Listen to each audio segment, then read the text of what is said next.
जेव्हा जेव्हा चायनीज पदार्थांचा उल्लेख होतो तेव्हा सगळ्यात आधी आपल्या मनात येतं ते म्हणजे मंचुरियन आणि नूडल्स।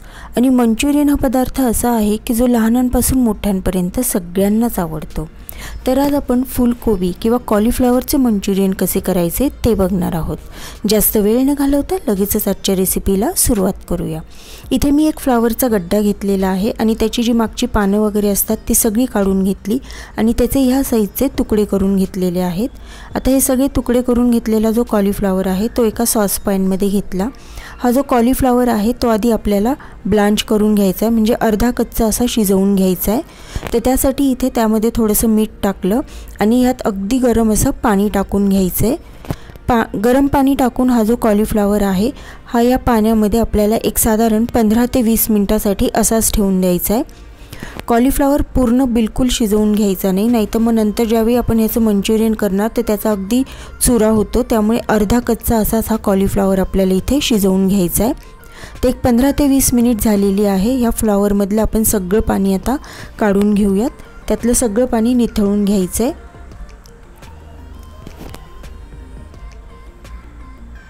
आता इथे एका भांड्यामध्ये अर्धी वाटी कॉर्नफ्लॉवर घेतले आणि त्याच वाटीने अर्धी वाटी मैदा घेतलेला आहे। आता इथे मी जो फ्लावरचा गड्डा आहे त्याच्या अंदाजानुसार अर्धी वाटी कॉर्नफ्लॉवर आणि अर्धी वाटी मैदा घेतलेला आहे। तुम्ही कितपत मोठा गड्डा वापरताय कॉलीफ्लॉवरचा त्यानुसार तुम्हाला इथे कॉर्नफ्लॉवर आणि मैद्याचं प्रमाण घ्यायचं आहे। आता ह्याच्यामध्ये टाकून घेतली थोडीशी आले लसणाची पेस्ट आणि अगदी थोडंसं मीठ टाकून घेतले। आता ही जी पिठं आहेत ती आपल्याला ह्या कॉलीफ्लॉवरला व्यवस्थित लावून घ्यायची आहेत। तो जो आपण ब्लांच करून घेतलेला फुलकोबी होता तो ह्याच्यामध्ये टाकून घेतला आणि ही पिठं या फुलकोबीला व्यवस्थित कोट करून घ्यायची आहेत। तर इथे मला थोडंसं कॉर्नफ्लॉवरचं प्रमाण जे आहे ते कमी वाटतंय, तर मी नंतर तो ॲड करेन। त्याआधी याच्यामध्ये टाकून घ्यायचे काही सॉसेस।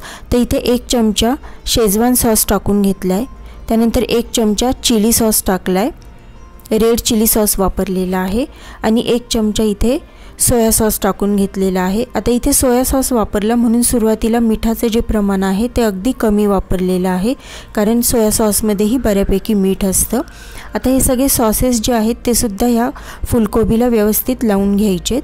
इथे मला मगाशी सांगितलं तसं कॉर्नफ्लॉवरचं प्रमाण कमी वाटत होतं म्हणून मी याच्यात परत एकदा 1 चमचा कॉर्नफ्लॉवर टाकून घेतला आहे आणि आता ही सगळी पिठं सॉस जे आहेत ते ह्या फुलकोबीला व्यवस्थित कोट करून घ्यायचेत।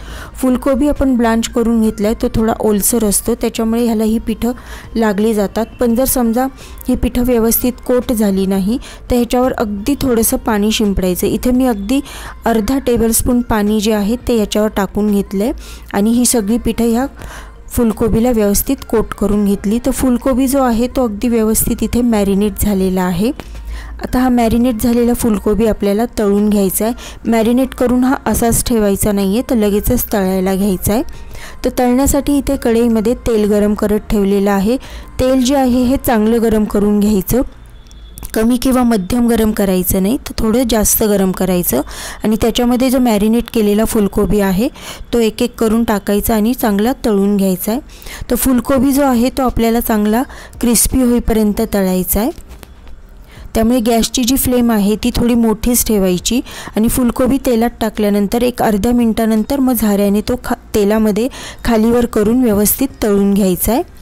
तर ह्या फुलकोबीला चांगला सोनेरी रंगही आला पाहिजे आणि चांगला क्रिस्पी पण झाला पाहिजे, तोवर आपण हा तळून घेणार आहोत।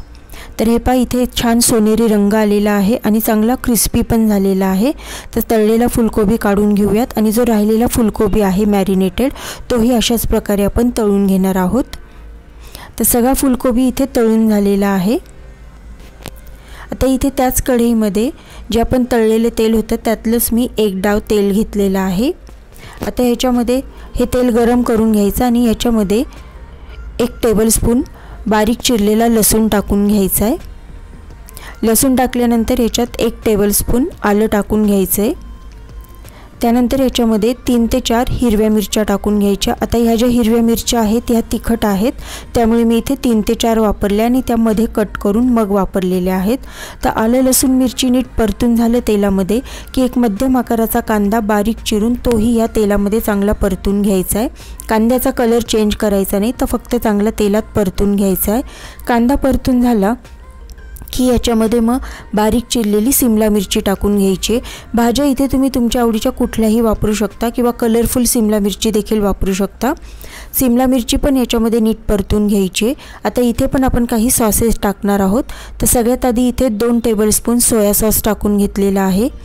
त्यानंतर याच्यामध्ये 1 चमचा 1 टेबलस्पून रेड चिली सॉस टाकून घ्यायचा आहे आणि नंतर 1 टेबलस्पून शेजवान सॉस टाकून घेतलेला आहे। तुम्हाला जर थोडं तिखट जास्त आवडत असेल तर सॉसचं प्रमाण तुम्ही तुमच्या आवडीनुसार कमी किंवा जास्त वापरू शकता। हे सगळे सॉसेस याच्यामध्ये नीट मिक्स करून घेतले। आता हे आपल्याला सगळे सॉसेस नीट मिळून यायला पाहिजेत, म्हणून यामध्ये कॉर्नफ्लॉवरची स्लरी टाकायची आहे। तर त्यासाठी इथे 1 चमचा कॉर्नफ्लॉवर घेतलं, त्यामध्ये पाणी टाकून घेतले आणि हा कॉर्नफ्लॉवर जो आहे पाण्यात नीट मिक्स करून घ्यायचा आणि ही जी कॉर्नफ्लॉवरची स्लरी आहे ती ह्या कढईमधल्या मिश्रणामध्ये टाकून घ्यायची आहे। तर आता ही स्लरी टाकल्यानंतर हे मिश्रण नीट मिक्स केलं तर हे अजूनही बऱ्यापैकी घट्टसर वाटत होतं, म्हणून याच्यामध्ये परत एकदा अर्धी वाटी पाणी टाकून घेतलेलं आहे। तर यामध्ये अर्धी वाटी पाणी टाकल्यानंतर परत एकदा हे सगळं नीट मिक्स करून घ्यायचं आणि हे सगळं नीट मिक्स करून झाल्यानंतर आता ह्याच्यामध्ये जे आपण फुलकोबी तळून घेतलेला होता तो सगळा फुलकोबी यामध्ये टाकून घ्यायचा आहे आणि फुलकोबी यामध्ये टाकल्यानंतर हे सगळे सॉसेस आणि फुलकोबी व्यवस्थित मिक्स करून घ्यायचा। तर फुलकोबी किंवा कॉलीफ्लॉवरचं मंचुरियन इथे तयार झालेलं आहे। हे गरम गरम असताना सर्व करा, खायला खूप छान लागतं आणि फुलकोबी आपण पूर्ण शिजवून घेतलेला नसल्यामुळे त्याचा जो एक क्रंचीनेस आहे तो याच्यामध्ये उतरतो आणि खाताना खूप छान लागते ह्याची टेस्ट। तर नक्कीच करून बघा। एका प्लेटमध्ये हे काढून घेऊयात। वरून सजावटीसाठी थोडी कोथिंबीर टाकलेली आहे, तुम्ही कांदा पात देखील वापरू शकता। तर ज्यांना कॉलीफ्लॉवर आवडत नाही त्यांच्यासाठी ही रेसिपी म्हणजे अगदी पर्वणीच आहे। तर नक्कीच करून बघा। व्हिडिओ आवडला असेल तर व्हिडिओला लाईक करा, शेअर करा, कमेंट करून सांगायला विसरू नका। परत भेटूयात पुढच्या नवीन व्हिडिओमध्ये, तोपर्यंत धन्यवाद।